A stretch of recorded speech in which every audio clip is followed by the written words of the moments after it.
Hello everybody and welcome to today's Mediaworks Digital Masterclass. My name is David Norris, I'm the Group Operations Director here at Mediaworks, and I'll be hosting today's session which will focus on mastering the art of paid social. Today I've got colleagues with me, so Anna, would you like to introduce yourself please? Yes, definitely. Hi everyone, so my name's Anna Chadwick. I'm part of the strategic planning team here at Mediaworks and have been for approximately 18 months. My day-to-day role really involves looking at that wider marketing piece across audience, market, competitors to really make sure that any strategy we deploy is going to work across all stages of that funnel, whether it's through awareness activity or engaging converting activity as well.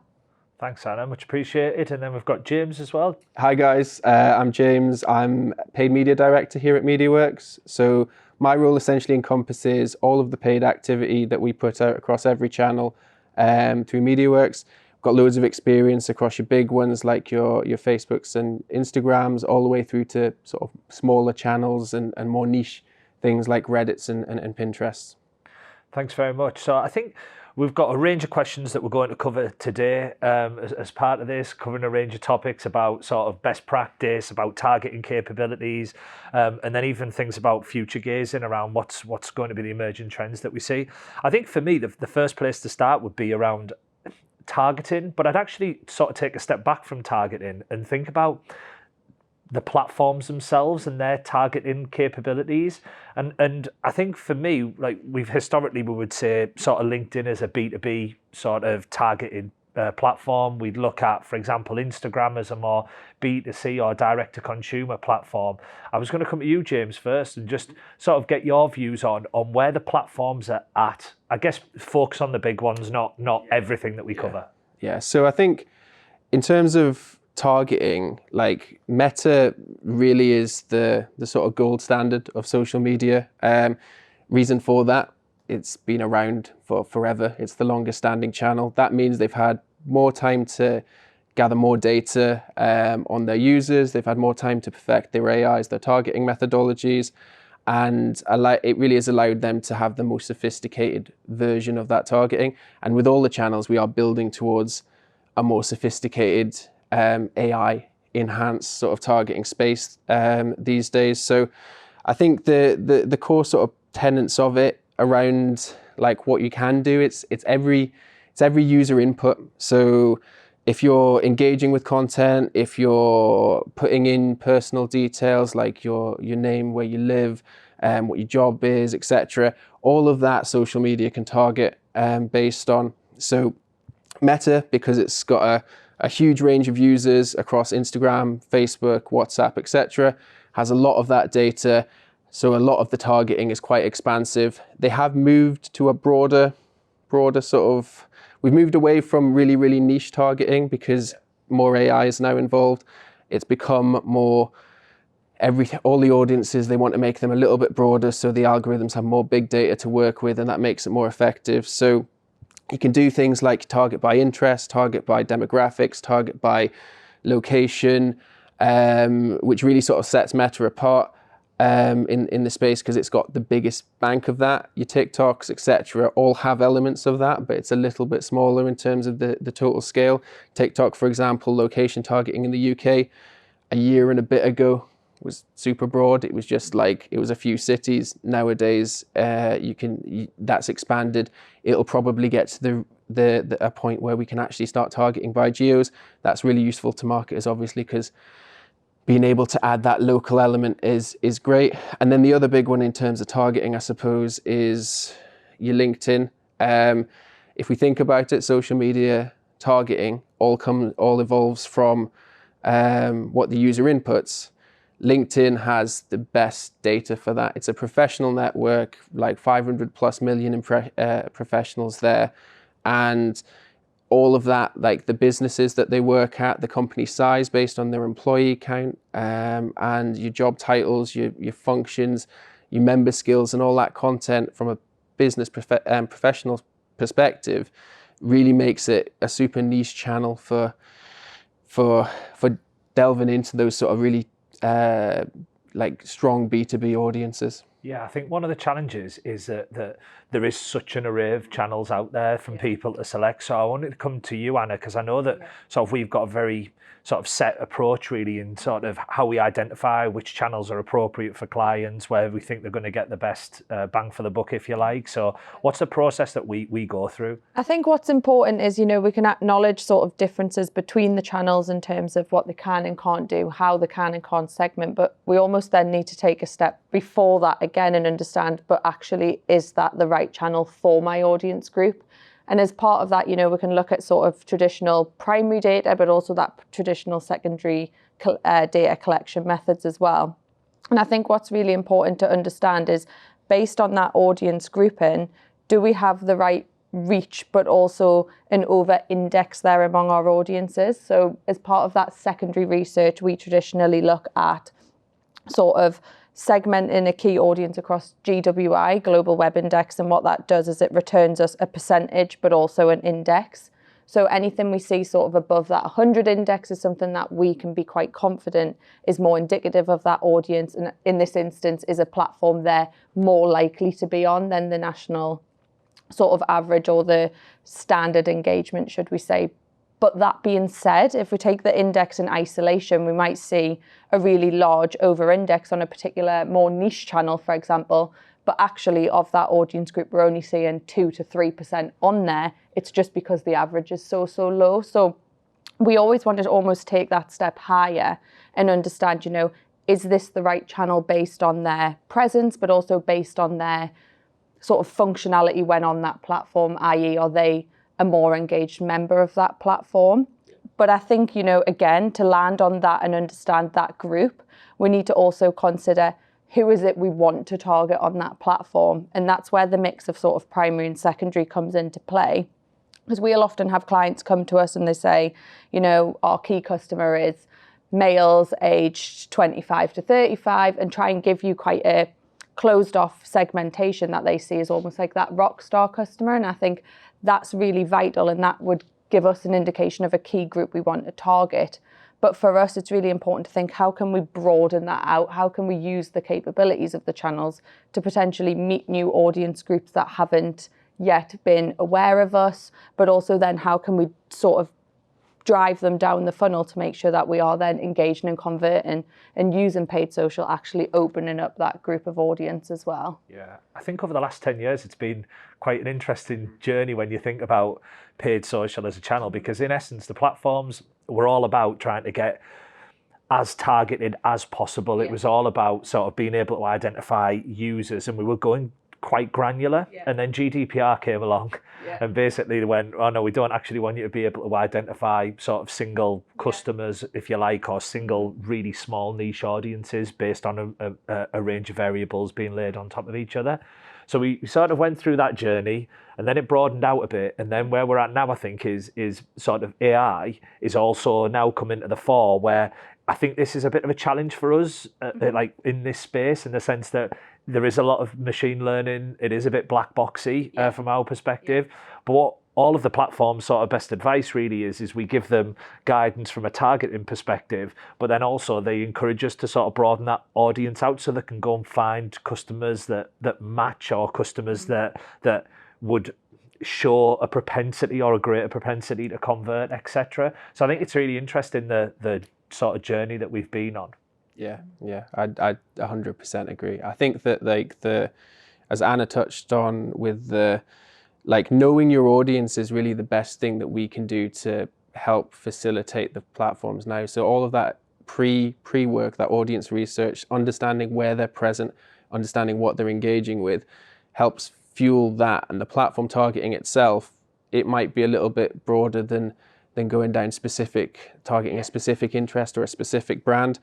But that, because we want to take advantage of the AI bit, but we're still using our knowledge as marketers and our sort of indication of what that customer is, who that customer is, and where they're sort of present to sort of fuel what we're putting into the algorithm, and then allowing the objective of the campaign to sort of dictate exactly which users it chooses to put those ads in front of. Yeah, I think that piece you've just said there around sort of fueling the platform or fueling the targeting is really important, because I think that's one of the things that, like, it's where when we work with clients, it is very much a partnership in the sense that they'll often know so much about their customers. Yeah. They'll have those nuanced insights that we might never ever be able to get, even if we're working with a client for 10 years. It might not be possible that we'll know that so-and-so converts at this time of year because there's a particular trade show around this time of the year and their buying patterns this, like they're insights that we just wouldn't get. So I think sort of any of those insights that we can get from an organisation to fuel what we do are increasingly important. I'm thinking about first-party data uploads and things like that we're seeing. Yeah, I was going to say first-party data, it's not just a social thing, but like across the entire industry, first-party data is so important now. Obviously, Google is upcoming impending cookieless world that we're going to see. First party data is going to help on that front, but on social we've been operating really without sort of third party cookies for a while now, and if you can plug in customer data of your top customers, build lookalikes or predictive audiences, and really use that to fuel the targeting that we can do, you'll be in a much better place. It's also useful from an exclusion perspective. Lots of businesses, you don't have you need to make sure that you're as efficient as possible in this sort of world and the climate that we are with our ad spend. So you don't really want to be targeting your existing customers unless the goal is to cross-sell or upsell to them. You don't want your general prospecting ad to just be hitting those people. So first-party data for acquisition purposes and for exclusion purposes, super important, and every platform has a method of letting you do it. I think for me as well, I'd like to add to that around, it's so important to understand of these different audience groups, sort of as you mentioned, David, around that knowledge that an organisation might hold of, the convert at this point, or this is a driver. That's where, we would never want to deploy a paid social campaign without really leading with that strategy piece, not only to understand who they are, but what is the driver for engagement, what messaging might we want to include, but equally, at what point are we talking to them? Is it that we're actually got a B2B client where that conversion journey is a year, or it's a really long process whereby we need to keep meeting them with communicating challenges, communicating solutions, or actually are we operating in a B2C space where that decision making might be a bit quicker and have a bit of a sporadic element to it, where we might want to communicate those core drivers around, for example, price or delivery. And what we always want to do is make sure that of that strategy, we also then use that organisation's insight to make sure that we're following a clear path, and paid social potentially contributes to other marketing methods and just helps make sure we've got that sort of omni-channel experience and message across there as well. Yeah, I think that's a really interesting point, because I think one of the things that we faced, I think it's worthwhile saying that we are sort of premier partner status with the likes of Google. We've got partner status with Meta, with the likes of LinkedIn, with Reddit, so Pinterest, etc. So we're always speaking sort of the platforms and getting those latest insights. But I think one of the things that they've all been really keen to push, all the platforms over the last particularly 24 months, is we're a full funnel solution. Yeah. Like, they're all love to tell you how much they're a full funnel solution. Yeah. And I think a question that's important as a result of that, and I think sort of I'll address to you, James, is how do we therefore decide sort of where to invest your money as part of that funnel? Because, as you say, in the platforms themselves, they'll allow you to set a goal of awareness, or they'll allow you to set a conversion goal. But sort of how do we make decisions around where you should spend your money and how to spend your money across that full funnel, if you like, using their language? Yeah, I think it's a difficult one because it is unique to each business. There's not a set answer as such. It will depend on your overall objective. If at the end of the day, internally, all you're going to get measured on is sort of last click sales, and it's very direct response driven, like focusing that in the areas that perform best at your bottom of the funnel, conversion focused messaging, clear USPs, etc., and retargeting and conversion optimized ads is probably the way to go. The problem with that is the world that we live in doesn't really, it's so much more competitive in that space. Most businesses want to grow, and we do need to start expanding that mindset. Appreciate that some businesses, in some instances, it has to be about bottom line leads, etc. what we try and recommend and try and suggest people do is like, you do have to start building that audience to build that sustainability in the future. I mean, there are like, Meta's done like a huge amount of research on this, and one of the things that they've been pushing is sort of a 15 to 20% investment in awareness activity will help drop and reduce your CPAs from like between, I think it's like 17 and 30% overall, because what you're doing is you're informing people earlier and you're bringing them into a bit of a nurture funnel, and through doing that, you're able to reach them with different messages at different times, like what sort of Anna touched on there, and actually really engage them and bring them through the whole funnel, and use social as a multi-touch point channel, which it really sort of should be. So yeah, I do think the answer to the question is it depends on your business, but I think we do need to be more open than maybe we were like 3 or 4 years ago to the idea of actually a good campaign mix has awareness activity, traffic driving activity, and then that conversion activity, because without that, you are limiting yourself to a pool that will get increasingly more expensive, and unless your offer and your product or whatever is better in the market and getting either cheaper or improving in a similar vein, it's just going to get harder and harder to stand out purely operating in that space. Yeah, and I also think we make the mistake to think that consumers operate in isolation, you know, because the reality is, like, I see something on, for example, a social channel, like I jump off to search. Do you know what I mean? Like, I know some people feel way more comfortable. For example, social commerce has taken off over the last sort of 3 to 4 years, where people are way more comfortable buying products in platform from an ad that they've seen. But, you know, a lot of people are still, you just become aware of it and then you're part of their ecosystem, or you might decide to follow them organically, or you do an organic search. Like, there's a whole myriad of ways that we become aware of an offering, but then there's also never a linear conversion path. Yeah. And I do think that's the beauty of social, is you can set up campaigns to do each thing, and users at different stages do react differently to messages. At that top of the funnel piece, it's more about brand, establishing who you are as a brand, and sort of, and giving them that insight. And then through, so with the traffic campaign, it's more about showcasing the what's and the hows, and like why you should be the brand for them, like why, like giving them a reason or giving them an interest point, providing them something useful. So on LinkedIn, it'll be like it'll be a white paper content, it'll be case studies, it'll be testimonials. It won't be your pull the trigger big call to action, bottom of the funnel ad that's a single image and just trying to get a single action.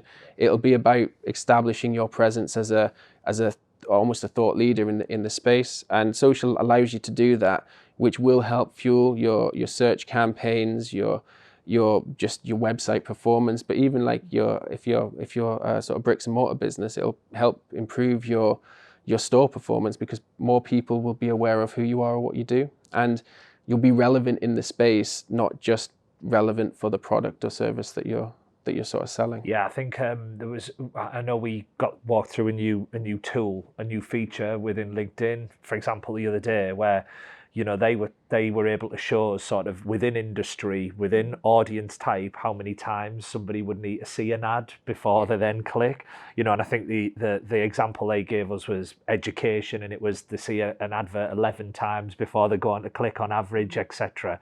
I think that is really interesting insight, and really quite unique insight that we get around. It allows us to look at things like recency, frequency, sort of reach, volumes of audience that you would need to hit, etc. So that allows us to model that out. I think sort of, we've all touched on it a little though, is one of the things I think is a real challenge therefore in that space though is content. Because I think you've touched on it there, James, is like there is different content typologies. You know, you go back 15 years, you really had, it was like flat static image, and that was pretty much, you know, you might have had an interactive element on a call to action, but that was what you were getting.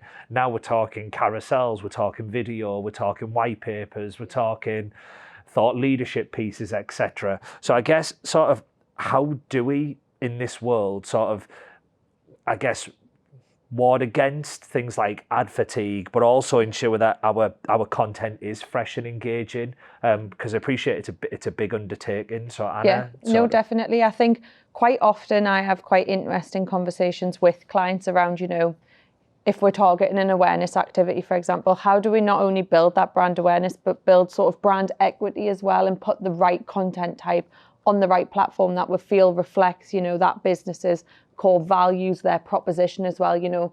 There's example clients, the amazing sort of progressions TikTok's making, but it will never be the right platform for some of our clients. And it's about how do we make those content choices that align to the business, the audience, but also the platform that we're then pushing on. And I think sort of stepping away from the B2B space slightly and going into that B2C, part of my role, is sitting not solely along paid social. I see sort of search, SEO, dev, UX, all those different sort of service lines. And I think a common thread that's running through them at the minute is that user generation, and how do we make an engagement with a brand more authentic and feel more trustworthy and more genuine. And I think that's where we're really seeing a growth in user generated content, likely attributed a little bit to the emergence of TikTok and sort of their whole proposition alongside that. But I think where we think about content types and are making those decisions as well, we often see a conversation whereby clients are confident around sort of what they want to achieve, potentially where they want to have that activity. And it's almost that creative content type comes after that. And it's then, okay, so what will we push there? And I think a real journey we've gone on is helping clients understand, actually, should we lead with the content capability, or should we lead with where we think we can best communicate that through a piece of content? And that's where we'll see the emergence of, for example, user generated content. And then James and his team might start to think, okay, well, that's best suited to a campaign on TikTok, for example, or, we're going to use imagery, let's push that onto Instagram. And I think it's about making sure that that content type stands out amongst a busy market and a busy landscape, but aligns with the core purpose of that channel and why somebody is consuming content on that channel as well. Yeah, I think it's a really important factor, that, because I think that content is one of the biggest drivers in performance. I'm thinking creative reviews that we do, etc. James, and I think that if you don't get your content right, you can have all the targeting you want, but what you'll find is click-through rates won't deliver, therefore your conversions won't come through at the rate that you expected. It undermines it all. Yeah, absolutely. Like, I think LinkedIn state content, like the content itself is it's like 45% of the reason that people will do it. Meta actually think it's higher. They think it's like 60%.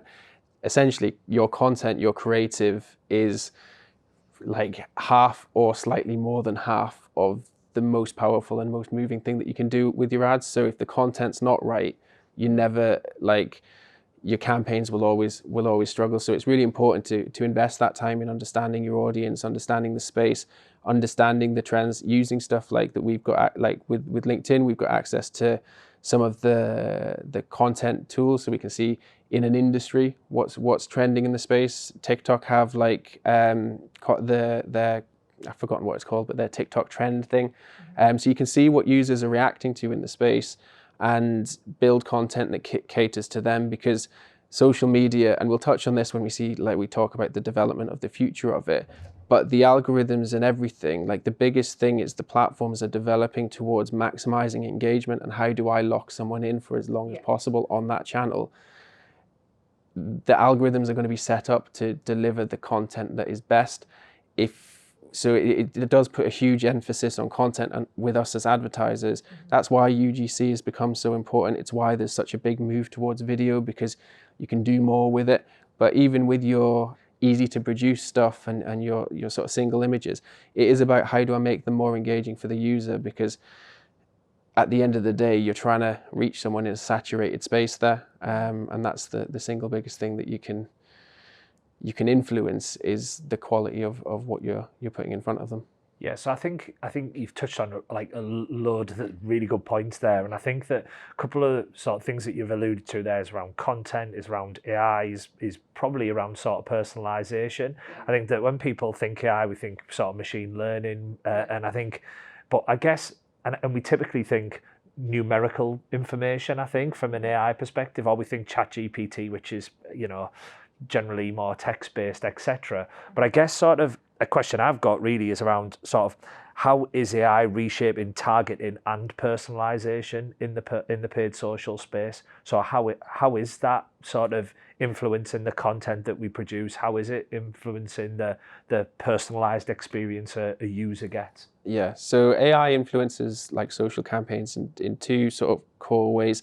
The one is around targeting, and it relates to building bigger data sets and letting the algorithm take all of the data signals that the platform gives off, or the user gives off, and really fine tune the optimization of a campaign.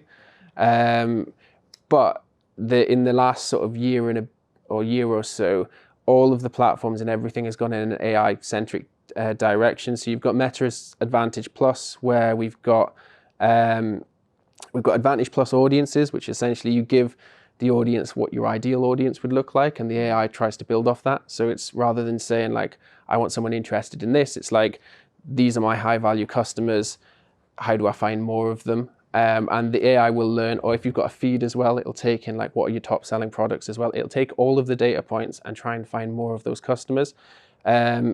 AI or Advantage Plus creative enhancements, so the second side of the Meta's Advantage Plus, which is essentially their AI offering, which will be like text suggestions, which, if I'm honest, like, while they're great in principle, probably aren't something that we'd advocate that anyone just rolls out without any controls on, because it's still in its infancy, I suppose.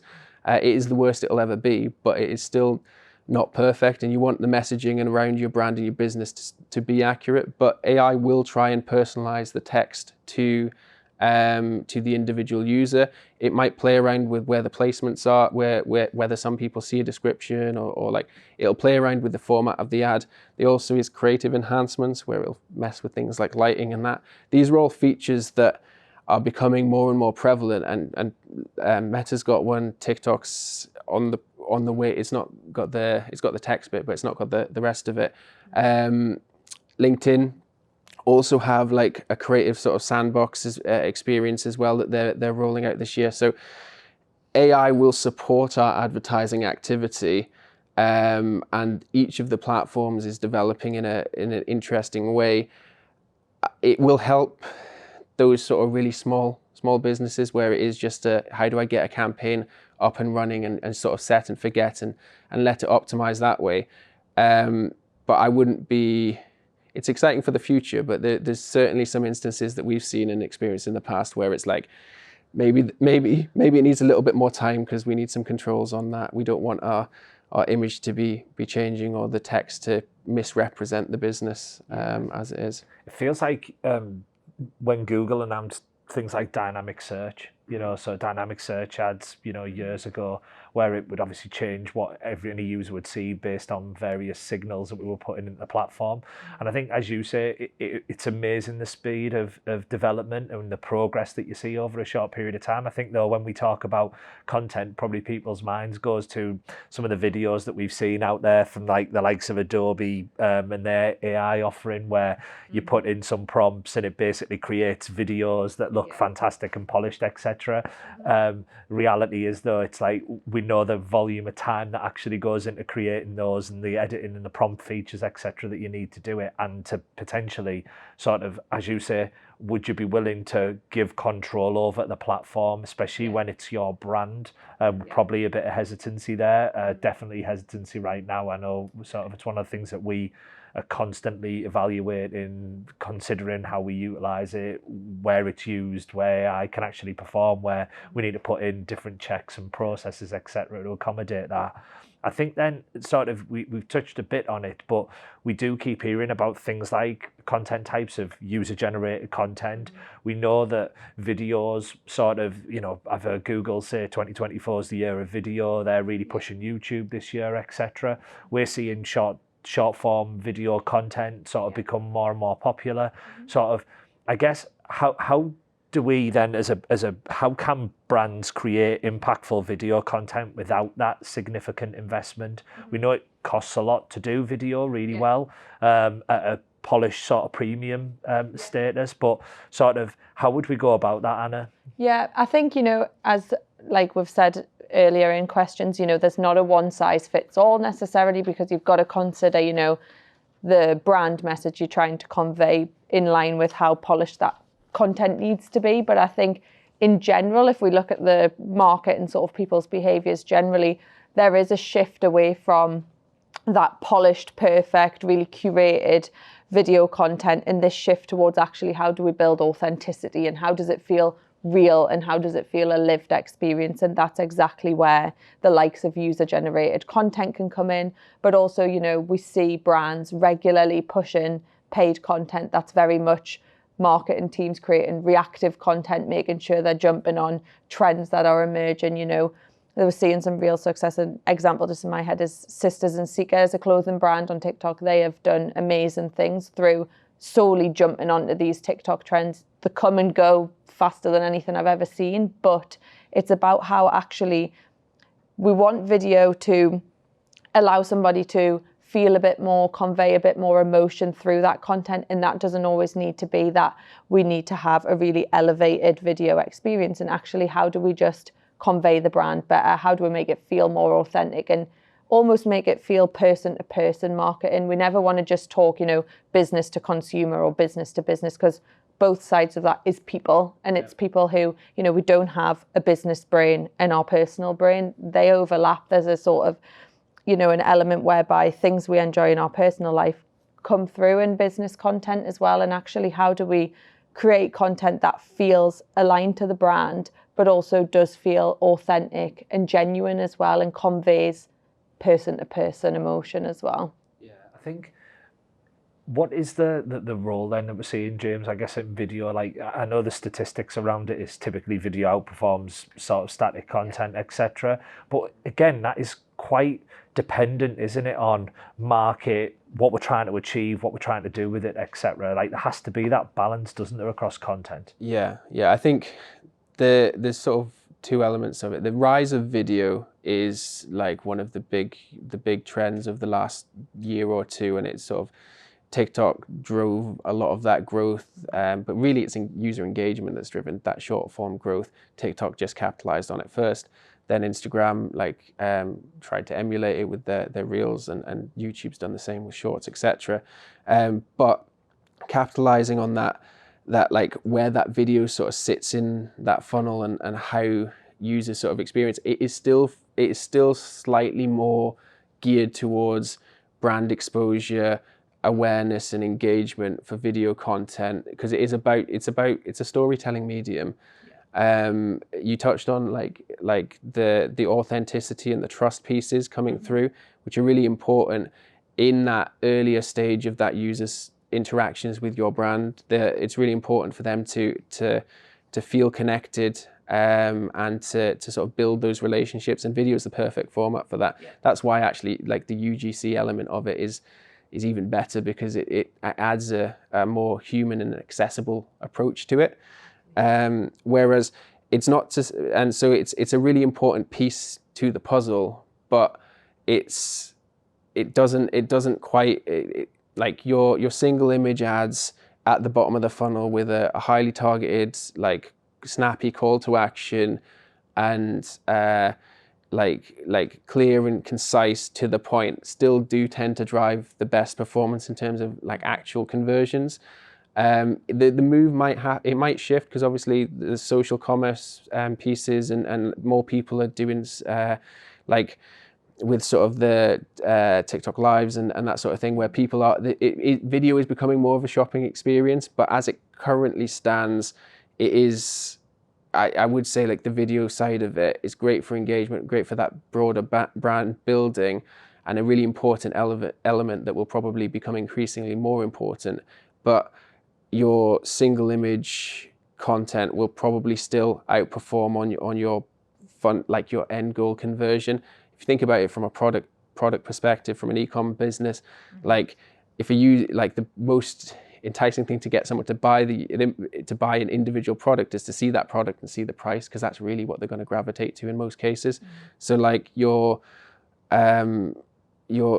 it has a place, and it's got an evolving place, and it might change in the next year or so. But right now, I see videos development really taking on like top of the funnel, middle of the funnel, and maybe even that retargeting element of like communicating authenticity, building loyalty. But it might not quite be there for conversion. It's one to test, and we haven't gone on to testing yet, but like your industry, your brand might be slightly different, and we put a huge amount of emphasis on tailoring our strategy to individual brands, and that comes through testing. So as the platforms change, as video becomes more prevalent, like be testing how you produce it, what it looks like, and where you use it, and you'll end up with the right strategy for your business or space. Yeah, so I'm thinking about sort of the trends that we've identified already. They do seem to sort of centre around content and, in essence, AI and targeting capabilities. So I guess a question on that, James, would be sort of, we've talked a bit about the role of video and why it matters and where it sits, etc., and the different content typologies. I think for us, what we're saying is it is going to be about testing that, because we don't see anything slowing down in that space. I still think video is going to be one of the key trends. I know we might say it sort of started 12 months ago, 18 months ago to be bigger than it is right now, but it's like, I don't see that pace of development slowing down, and the platforms do seem to be wanting to give us more content choice, if you like different assets types that we can upload, different formats like demand gen in platform, etc. So I guess sort of, is that the way you see it as well, James? Sort of video is one of the big trends that we need to be mindful of. Yeah, video is like one of the biggest trends in the social industry. It's definitely growing. It's definitely going to be one where you're going to see a lot more. Like, you want to be testing it, and you'll want to be like understanding what works for you and for your business, because it won't go away, because the platforms are all geared around engagement, and it is the most engaging content that we've got there. So I do think that video is going to be like it has to start becoming more and more important a part of your marketing mix. And you're right to say it has existed forever. It's just, I think it's more user consumption of video has changed, and it has changed because of the likes of TikTok to be like, that is how people expect to consume video. I mean, if we were talking 3 years ago, like around COVID time, we would have been recommending design video for without sound, because as platforms, most users would just like be in feed and they'd see it scrolling past, so you wanted your captions to be there. Now most people are consuming it with like headphones in, because they're in Reels or whatever. Mm-hmm. So like sound has become, it's done a full circle. It was originally, we don't really need it. Now actually it's an important part of that space. So it will continue to develop, and we just have to make sure that you're sort of factoring that in and sort of testing for that. I think a piece of advice I'd want to give on that as well is, video is amplified, it's emergent, it's really important to get into your strategy, but you don't want to lose your core message in that uptake of video. And it's about, when you set out on creating video content or bringing video into sort of your content plan, it's about understanding what's the true purpose of that video. Yeah. What is the message you're trying to convey? Even if it is a short, 30-second video, even shorter, looking at the likes of that short form, really snappy content, just to make sure that that does truly convey the message you're looking to put out there and representing the brand in the way you would want it to be as well. Yeah, I think it's about like having a creative framework almost to understand sort of what are you prepared to go to as an organization? Like what is sort of, out there for you might not be out there for another organization. What may be pushing the boundaries for some will be pushing the boundaries for other. And I think it's about what's comfortable for you and your organization in your sector. Yeah, I think I've seen really bad examples where you see sort of in industries where it just doesn't work. There's like a narrative that the creative doesn't match the messaging, that then doesn't match to who you're actually trying to target, that then doesn't match the service that you're offering. So I think it's about making sure you're all aligned before just going, oh, we want to do video, or we want to produce this type of imagery, etc.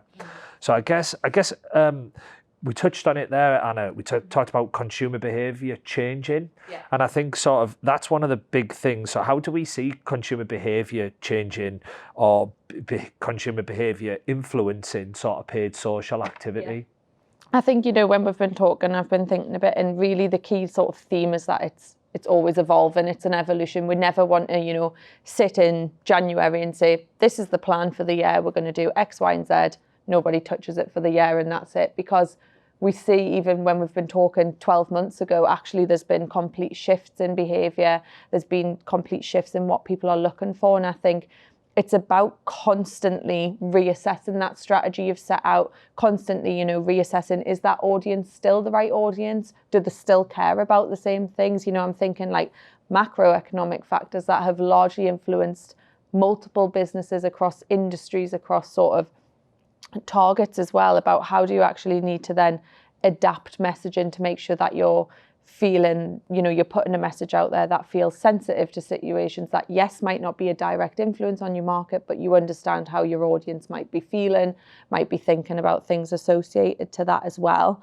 So I think it's about, making sure that, yes, we use that primary data and we potentially understand how, if we are, say, presently running a paid social strategy, how we see that engagement shifting. If we're seeing, drops, or we're seeing sort of amplification of engagement, how do we capitalize on that? How do we amend that?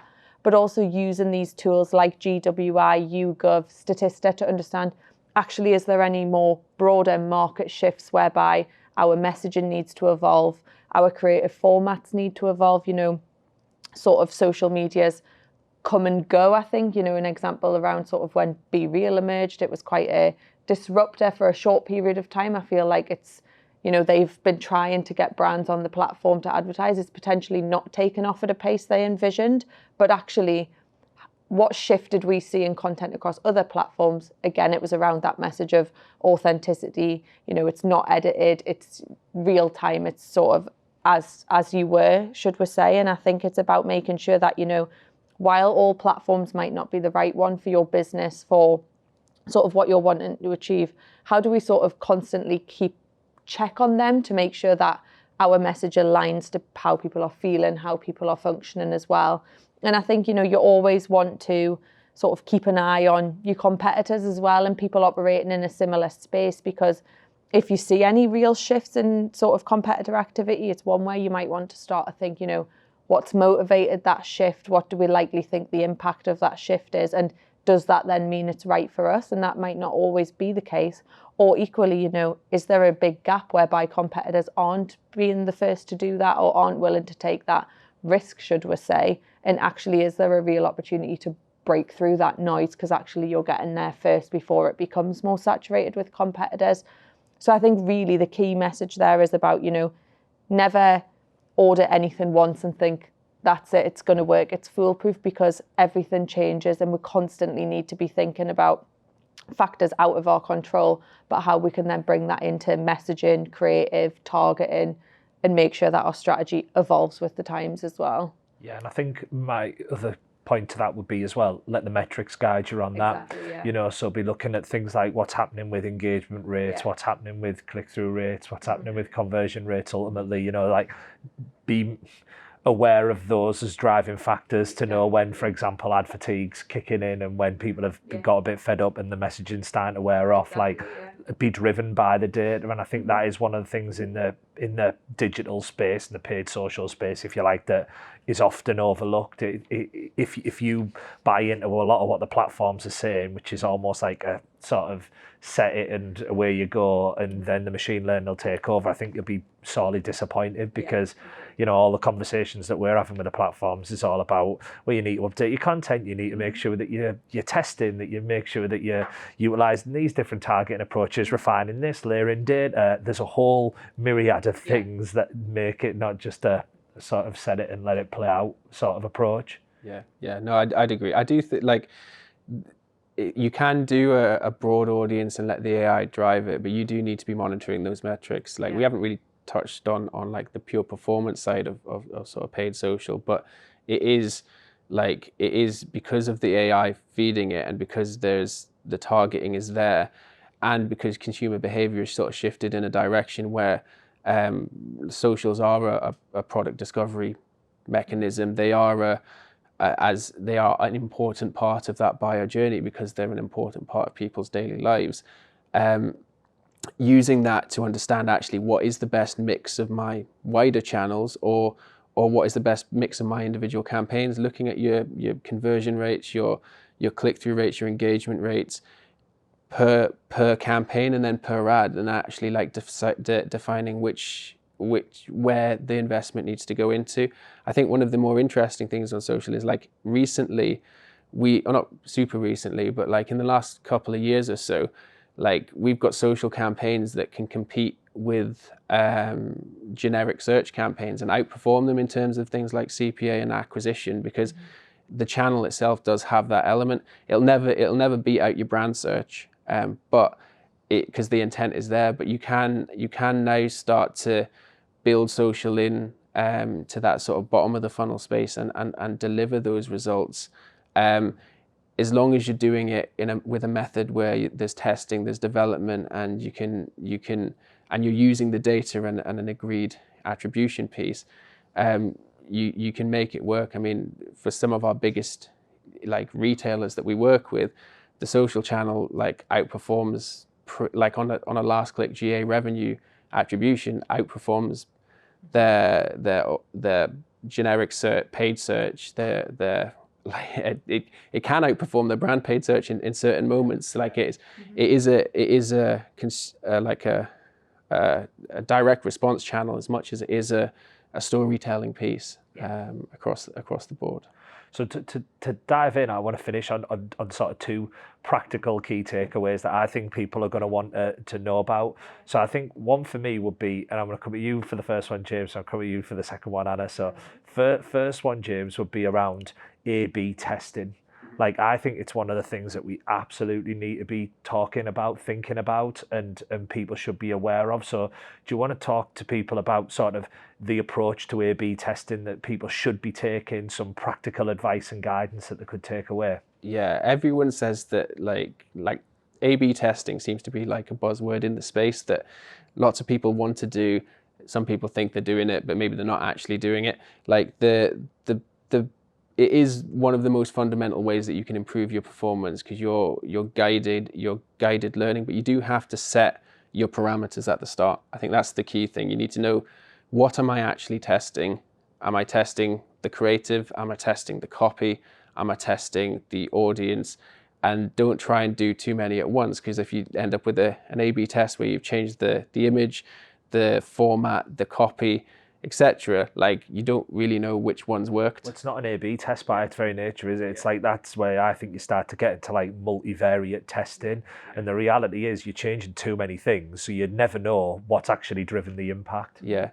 So it is like, make sure there's a clear hypothesis and a clear sort of test methodology that you're starting out with, and that can cycle over time. Also, like we like to run, like have a roadmap for clients where we have testing plans, and every 2 months there's a creative review, and then there's a new instance of testing, etc.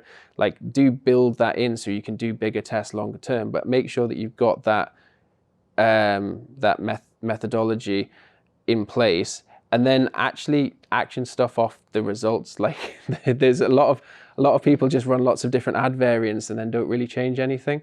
You do need to like take those learnings and then do another test, see if that works. If you're unsure on it being an engagement test, add a conversion lift to it. Add other testing parameters to your A/B test so you can better understand it, and you'll get better results from it. So I think testing is sort of, I suppose, the core principle that will drive you forward. Take it beyond just a single channel, actually, into campaigns. Test channels. Like, channel testing is the important thing. You're never going to know if your audience is on TikTok if you never try TikTok. You're never going to know if actually Reddit has like a really good community, or like there's lots of things that you can do with Reddit community ads. Like, you're never going to know if there's a community for your business if you don't go out there and test for that. And I do appreciate that business factors and sort of the wider economy might make it harder. But if you don't put that in your roadmap, you're really going to struggle to sort of expand and grow. Yeah, and I think for me as well, like, use AI within that. So I think like that would be one of the other elements. I think like I would never be saying let AI do this for you, but I think consider how you can use some of those AI functions to inform some of your testing. Absolutely. Like the AI text enhancements they will try and do some of those testing bits for you so that you can do text suggestions where you can modify those, and they'll rotate different text options through it, and you can see which one has performed best. So you can do elements of that where you let AI do some of the testing, or you can do like your broader test where I'm like, this is my creative, this is what I've set up, and this is who I'm gonna test and target. Yeah, I think the key though for me is definitely what you said though, is it's great to run the test because everybody likes to talk about the fact that we're testing and learning and et cetera, et cetera. The key thing really is to action on the back of testing. So, you know, if we're seeing one type of content or one particular imagery or one color sort of outperform another, a click-through, a CTA being positioned in a particular area versus another, like even little granular things like will make a significant difference in sort of your overall performance conversion rate. You know, if we're seeing a 0.2 increase in conversion rate, just multiply that through your business and think about when you then layer that on top of things like average order value, volume, etc., the impact that could have. Because I think that there's a big difference between poorly performing assets that we see versus top performing assets that we see, or top performing adverts that we see in the platforms. Yeah, absolutely. And right now is actually probably, if you're in an e-commerce retail space, you want to be getting your testing in now because you've got stuff like Black Friday or your peak seasons coming up. So you do need to make sure that like you're building in the testing time so that you can action the changes and the responses in time for your biggest business events, or like if it is retail, like you want to know what sort of content, what sort of image style, what sort of video I need to be shooting for to put out in the Black Friday space. So yeah, it is testing's the fundamental, but make sure there's an action off the back of that and you do something with the result. Yeah. No, thanks, James. I think final question then, and I said I was coming to you, was really around, and James, feel free to chip in, is around if we've got sort of limited budgets, how would you go about sort of maximising your ROI, you know, within platform? I'm sure that's a question that will come up and people want answering. Is like, you know, say you've got a smaller budget, £1,000, £2,000, £3,000 a month to spend on you know, paid social. Sort of, what are the things that we would be looking at, and what are the building blocks that need to be considered, I guess? I think, you know, when you've potentially got that smaller budget or you've got less room for manoeuvre, it's about how do you make sure that the core purpose of that activity is laid out from the start. And I know I'm biased, but we'll lead with a strategy and make sure that, you know, where we're potentially running other activity, we understand the role paid social will play within that, or even if it's operating as a sole performance marketing channel, what is it we need to achieve with that? And I think where we can maximize that ROI is sort of looking at your core capabilities of that. So you're targeting, making sure that it is the right audience, whether that be a slightly more broader audience, or you actually want to get right down into that rock star audience. So making sure that they're exactly the right audience you want to target. Then it's around that creative. So making sure that the creative format aligns with audience preference, aligns with sort of the channel preferences, is able to achieve what you need it to achieve, i.e. conveying the right message, or using the right imagery that's going to drive that conversion if that's what we're aiming for. Then I think it's around that messaging piece. So how do we make sure we're communicating the right thing at the right time as well? I think that's really important, that if we are looking to maximize that ROI, so we're looking further down the funnel, how do we sort of incentivize action? How do we encourage somebody to take that action, whether it is, you know, a download of a white paper on LinkedIn, for example, versus a purchase in the e-commerce space? How do we make sure that our messaging aligns to that audience sort of preference, considers attitudes, challenges, the core brand message as well? But ultimately, how does that message make somebody want to do something or feel empowered to make that sort of decision? And then I think, you know, something we haven't really touched on, but it's really important, and we always talk to clients when we're talking about paid social, is what's the sort of end goal? If we are taking them out of platform to somewhere, how do we know that landing page is optimal, is going to perform, is going to make sure that we don't have this lovely, you know, sort of journey all the way through paid social, whether it's from awareness down, and you land on somewhere that feels disjointed or doesn't follow that same message or doesn't have the clear path on to do that action, make that journey. So I think we always need to consider that end destination as well, and ensure that that landing page has the right content, is able to help somebody convert, but also if they don't feel ready at that point, how do we not lose them at that point, and how can we potentially take them on a further journey if it is more discovery or they need more informational support. And I think that's where, again, my role is really key, to make sure that we never consider channels in isolation and just think, what can paid social do? It's actually, how do we use content on the site, or how do we use other channels to make sure that there's not one path to conversion, and actually we can capture an audience at multiple touch points, and that's likely going to see that ROI increase because engagement will increase as well. Yeah, and I think the measurement factor across all of that is super important, in the sense of, you know, understanding where we are seeing the drop-offs and the impact that that's going to have. And then again, it goes back to the A/B test. No, it's great to have all the insight. Do something about it.